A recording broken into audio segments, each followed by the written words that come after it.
নিলামের আগেই জমে উঠেছে বিপিএলের প্লেয়ার সংগ্রহের লড়াই। রংপুর দলে ভিড়িয়েছে Fahim Ashraf, Kyle Myers, David মালানদের। অপরদিকে ওমর জাই, কুশল মেন্ডিসদের নিয়ে পাল্টা জবাব সিলেটের। রাজশাহী নিয়েছে নিশাঙ্কা, সাহিদ জাদাদের মতো তারকাদের। ঢাকায় আসছে রয়, ডিকক, উসমানরা। অন্যদিকে নিজেদের সাইনিং নিয়ে দ্বিধাদ্বন্দ্বে আছেন চট্টগ্রাম রয়্যালস। সব মিলিয়ে বিপিএলের 5 দলের সর্বশেষ বিদেশি সাইনিংয়ের খবরাখবর নিয়ে বিস্তারিত প্রতিবেদনে। নিলামের আগে জমে উঠেছে বিপিএলের খেলোয়াড় সংগ্রহের দৌড়। একসময় আশঙ্কা ছিল বড় বড় ফ্র্যাঞ্চাইজি না থাকলে হয়তো এবারের আসর তারকার আলোয় ম্লান হয়ে যাবে, কিন্তু বাস্তবতা সম্পূর্ণ উল্টো। বিপিএলের দলগুলো এখন নতুন রূপে নিজেদের গড়ে তুলছে, আর সেই যুদ্ধটা শুরু হয়ে গেছে মাঠের বাইরেই, খেলোয়াড় সংগ্রহের টেবিলে। সবচেয়ে আলোচিত দল রংপুর রাইডার্স।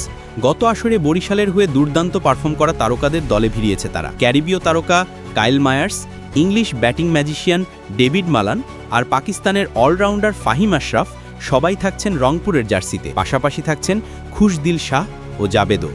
রংপুর যেন আবারও নিজেদের পুরনো গৌরব ফিরে পেতে তৈরি। তবে রংপুরকে টক্কর দিতে তৈরি সিলেট। এশিয়া কাপে ব্যাট হাতে আগুন ঝরানো কুশল মেন্ডিসকে পুরো মৌসুমের জন্য সাইন করেছে দলটি। আফগানিস্তানের শক্তিশালী অলরাউন্ডার আজমতুল্লাহ ওমর জাই আর পাকিস্তানি পেসার মোহাম্মদ আমিরও থাকছেন সিলেট দলে।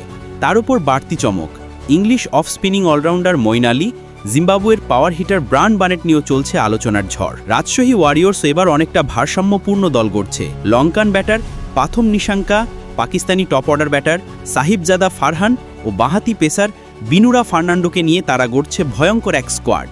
ঢাকা ক্যাপিটালসও পিছিয়ে নেই। তাদের দলে আসছেন ইংল্যান্ডের হার্ড হিটার জেসন রয় এবং দক্ষিণ আফ্রিকার বিধ্বংসী ওপেনার কুইন্টন ডিকক। পাশাপাশি পাকিস্তানি ব্যাটার উসমান খানকেও দেখা যেতে পারে ঢাকার জার্সিতে। এই লাইন আপ যদি বাস্তবে রূপ নেয় তবে ঢাকার টপ অর্ডার যে কোনো দলকে গুলিয়ে দিতে সক্ষম। তবে সবচেয়ে বিতর্কে চট্টগ্রাম রয়্যালস। কয়েকজন খেলোয়াড়ের সাইনিং নিয়ে প্রশ্ন উঠেছে। সাদ নাসিম ও হামজাদের নামা নিয়ে তৈরি হয়েছে জটিলতা, যার কারণে কিছু সাইনিং বাতিলও হতে পারে। তবে চট্টগ্রাম ইতিমধ্যে শক্তিশালী স্পিনার আব্রাহামকে দলে নিয়েছে, যা তাদের বোলিং বিভাগে বাড়তি শক্তি যোগ করবে। সব মিলিয়ে বিপিএল 2025 সামনে রেখেই যেন নতুন করে প্রাণ পেয়েছে বাংলাদেশের ফ্র্যাঞ্চাইজি ক্রিকেট।